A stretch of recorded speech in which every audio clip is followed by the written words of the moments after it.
السلام علیکم ورحمۃ اللہ وبرکاتہ۔ ایک ایسے آدمی کا واقعہ جسے شیطان خود مسجد تک لے گیا۔ یہ واقعہ انٹرنیٹ پر بہت زیادہ شیئر ہو رہا ہے۔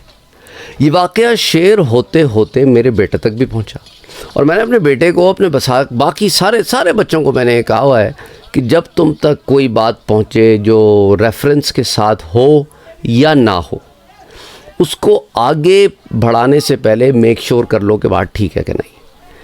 تو وہ میرے پاس واقعہ لے آیا، میں نے وہ کہنے لگا کہ ابا جی یہ واقعہ پڑھیں اور بتائیں کہ یہ واقعہ صحیح بھی ہے کہ نہیں۔ واقعہ کچھ اس طرح ہے کہ ایک شخص گھر سے نکلتا ہے، مسجد جا رہا ہے، اندھیرے کا وقت ہے، وہ ایک جگہ گر جاتا ہے، کپڑے سارے گندے ہو جاتے ہیں، گھر جاتا ہے، نہاتا ہے، دوسرے کپڑے پہنتا ہے، مسجد نماز پڑھنے جا رہا ہے، یاد رکھیے گا اندھیرے کا وقت ہے، پھر ایک جگہ گر جاتا ہے، پھر کپڑے گندے ہو جاتے ہیں، واپس گھر جاتا ہے، نئے کپڑے پہنتا ہے یا دھلے ہوئے کپڑے پہنتا ہے، پہلے سے زیادہ صاف ستھرا ہو جاتا ہے، نکلتا ہے، پھر گر جاتا ہے، پھر گھر جاتا ہے، پھر نہاتا دھوتا ہے، پھر اس کے بعد کپڑے پہنتا ہے اور گھر کے نکلتا ہے۔ گھر سے جب نکلتا ہے تو کیا دیکھتا ہے کہ ایک شخص لالٹین لے کر اس کا انتظار کر رہا ہے۔ وہ اسے لالٹین کی روشنی میں مسجد کے دروازے تک پہنچا دیتا ہے۔ کہ آدمی بڑا حیران ہو کر پوچھتا ہے کہ اے مجھ پہ کرم نوازی کرنے والے، تو بھی مسجد میں داخل ہو جا اور میرے ساتھ نماز پڑھ، تو بھی گویا نماز ہی کے لیے نکلا ہوگا۔ تو وہ کہتا ہے نہیں، میں مسجد میں داخل نہیں ہوں گا، میں نماز نہیں پڑھوں گا۔ کہتا ہے آخر کیوں؟ کہنے لگا کیونکہ میں ابلیس ہوں۔ میں کون ہوں؟ ابلیس ہوں، اور میں یہاں پر نماز پڑھنے نہیں آ سکتا۔ اس نے کہا بھئی مجھے پھر مسجد تک پہنچانے کی کیا ضرورت تھی؟ کہا تیرا گھر سے نکلنا، گرنا، پھر جانا، پھر آنا، پھر جانا، پھر آنا، اتنی کنسسٹنسی سے نماز کے لیے تیری تگ و دو کرنا، میں اس الجھن میں پڑ گیا کہ کہیں تیرے اس عمل کی وجہ سے تیری بخشش نہ ہو جائے، اس لیے میں خود ہی لالٹین لے کے آ گیا کہ کہیں ایسا نہ ہو تو پھر گر جا اور پھر چلا جائے۔ 3 دفعہ تو آلریڈی ہو چکا ہے، تو میں اس لیے تجھے یہاں لے آیا۔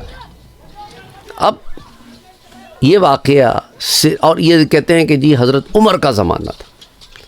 اچھا، یہ واقعہ جو ہے نا، یہ اس کا کہیں کوئی ثبوت نہیں ہے، کوئی ثبوت نہیں ہے۔ میں نے بیٹے سے کہا بہت اچھا کیا، کہتا ہے it just doesn't make sense to me۔ میں کہا it doesn't really make sense to me either, it sounds too good to be true, right؟ کیونکہ دیکھیں نا، ایک آدمی جب گھر سے نکلا ہو اس زمانے میں، مسجد نماز پڑھنے جا رہا ہے جماعت کے ساتھ، خود ایمان سے بتاؤ اتنا وقت ہوتا ہے کہ ایک آدمی 3 دفعہ گر جائے، واپس گھر جائے، نہائے دھوئے، نئے کپڑے پہنے، پھر جائے، پھر آئے؟ بھائی اتنی دیر میں تو شاید دوسری نماز کا وقت ہو جائے۔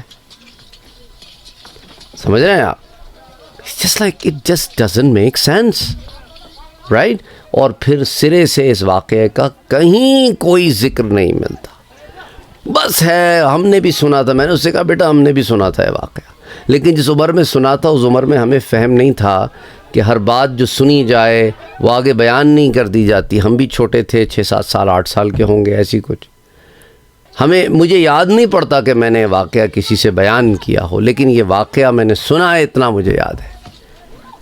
تو بس اس کے بعد ہم بھی بھول گئے۔ آج تم نے دکھایا تو ہمیں یاد آیا، تو ہم نے کہا چلو کتابیں کھول کے ہم بھی ذرا دیکھ لیتے ہیں یہ واقعہ۔ ہمیں تو یہی ملا کہ واقعہ لوگ بیان کرتے ہیں اور بڑی شدت کے ساتھ پھیلایا جا رہا ہے، لیکن اس کی اصل کوئی نہیں۔ اور دیکھیں نا، آپ ریئلسٹکلی اسپیکنگ اگر سوچیں، لاجکلی اگر سوچیں آپ، تو it just doesn't make sense, practically بھی، لاجکلی بھی، it just doesn't make sense. Any way, تو اس طرح کے واقعات انٹرنیٹ پر بہت سارے بیان کیے جاتے ہیں، بعض کسی ولی سے جوڑ دیے جاتے ہیں، بعض کسی اور شخص سے جوڑ دیے جاتے ہیں، بس واقعہ بس سنا دیا جاتا ہے، اور لوگ محظوظ ہوتے ہیں، کہتے ہیں جی ہمارا ایمان بڑھ گیا ہے، اور بس اس لیے وہ پھر چلتا رہتا ہے، پھر محفلوں میں ڈسکشن ہوتی ہے۔ لیکن اگر پوچھو تو کہاں سے سنا، کوئی اس کی آگے پیچھے کی سند نہیں بیان کی جاتی۔ تو اچھا اسی طرح کے بعض واقعات ہمارے ہاں وہ لوگ جو تبلیغ کا کام کرتے ہیں ان کے ہاں بھی کچھ ایسے واقعات بس چلے جا رہے ہیں، کوئی پوچھنے والا نہیں کہاں ہوا تھا، کس طرح ہوا تھا، کیسے ہوا، بس چلے جا رہے ہیں، اس نے سنا، اس نے سنا، فلانے نے سنا، بس سنائی بات پر چیزیں ہوتی چلی جا رہی ہیں۔ اس لیے بہت ضروری ہوتا ہے کہ آپ چیزوں کی پہلے تحقیق کر لیں۔ اور ٹھیک ہے بہت ساری باتیں کانوں کو سننے میں بڑی اچھی لگتی ہیں، انسان کو بڑا وہ اپیل کرتی ہیں، لیکن it doesn't always have to be 100% true۔ تو اس لیے خیال رکھا کریں کہ جب آپ کسی کو تبلیغ کریں، نصیحت کریں، تو ان واقعات سے کریں جو واقعتاً ثابت ہیں، بجائے اس کے کہ ان واقعات سے کریں جن کا آپ کو خود نہیں پتہ کہ ثابت ہیں کہ نہیں۔ وما علینا الا البلاغ۔ اللہم صلی علی محمد وعلی آل محمد۔